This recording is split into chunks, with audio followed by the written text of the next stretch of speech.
আগরতলা পুর নিগমের অচল গাড়ির কারণে দুর্ঘটনা ঘটছে, এমনই চাঞ্চল্যকর অভিযোগ উঠল শহরের বুকে।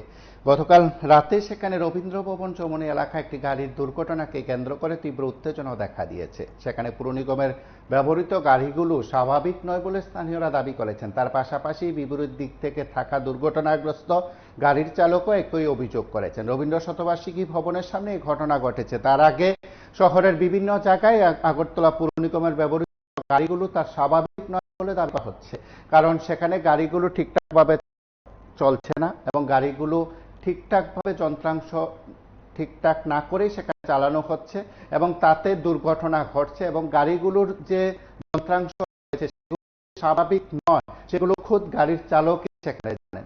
তাতে করে সমস্যা তৈরি হয়। কিন্তু প্রশ্নটা কিভাবে অচল গাড়িগুলো কিংবা বলা যেতে পারে যোগ্য নয় গাড়িগুলো কিভাবে শহরের বা পুর নিগম কর্তৃপক্ষ কিভাবে গাড়িগুলো চালাচ্ছে, এই প্রশ্ন উঠতে শুরু করেছে। গতকাল রাতে উত্তেজনাকর পরিস্থিতিতে পুলিশ এসে পরিবেশ নিয়ন্ত্রণ করার চেষ্টা করলেও থেকে কিন্তু কথোপকথনে বেশ কিছু তথ্য বেরিয়ে আসছে।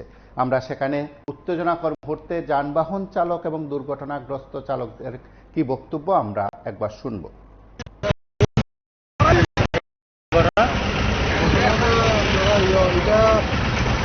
মানে আমিও এই সাইডে ছিল।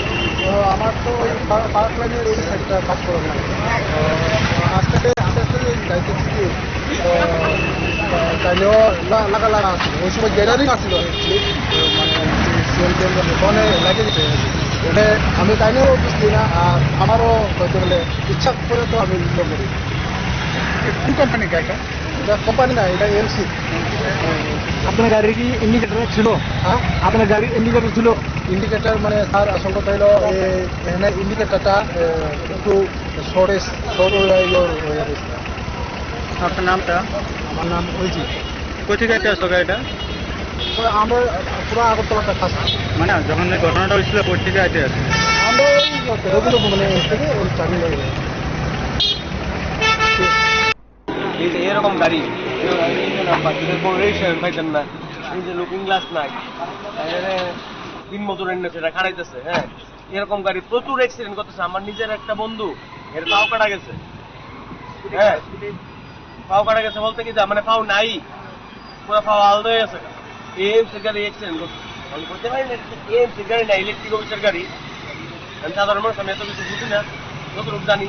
গাড়িটার ইন্ডিকেটর আছে, গাড়িটার লুকিং গ্লাস আছে, দুদিকের থেকে একদিকে লুকিং গ্লাস নাই, নাম্বার প্লেটের রেজিস্ট্রেশন না, কিচ্ছু হয় না।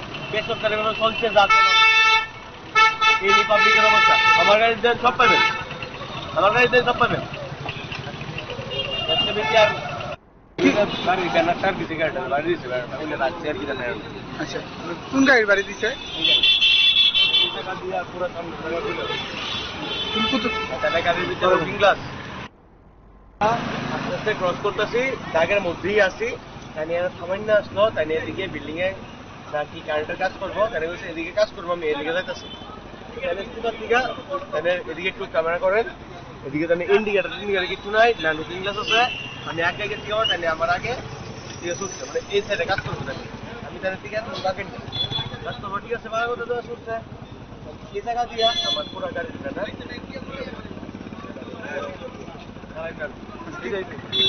কি গাড়ি এটা? আপনি কোনখান থেকে কই আইতে আসছে? আমি আইতেছিলাম আপনার রবীন্দ্র রোডটা দিয়ে ঢুকে আমি জিবিতে যাবো। ঠিক আছে, বাস স্ট্যান্ডের সামনে আমি এদিকে ঢুকছি। ঢুকার মধ্যে আমি তাহলে আগে থামানো অবস্থায় তাহলে আমার আগে ছুটানোর চেষ্টা। এটা হচ্ছে গিয়ে ইলেকট্রিক অফিস, ইলেকট্রিক অফিসই সম্ভবত এমসি না, ইলেকট্রিক অফিস। এমসি হলে এমসি আমি বুঝতে পারি না।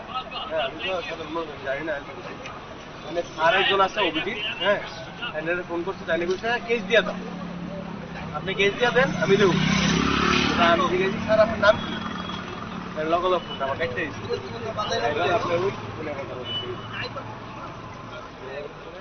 ড্রাইভারের ভিডিও আছে আমার দ্বারা, ড্রাইভার নিজেও কইছে দেখো আমার ভুল হয়েছে। হ্যাঁ, আবার স্যারের কথা বল, স্যারে কইছে কেস দিয়ে দিতে। আমি চাবি রেখে দিয়েছি, স্যারে চাবি দিয়ে গেছে। আপনার নামটা? আমার নাম আপনারা শুনলেন সেখানে ঘটনার পর উভয় দিক থেকে চালকদের বক্তব্য। তারপর পুলিশ কি ব্যবস্থা গ্রহণ করবে সেটা সময় বলবে। তবে এটাও ঘটনা, যাদের দায়িত্ব দিয়ে রেখেছে সরকার, সে পরিবহন দপ্তর কিংবা ট্রাফিক ইউনিটের ভূমিকা কিন্তু প্রশ্নবোধক। আপনারা দেখতে থাকুন টিভি 24।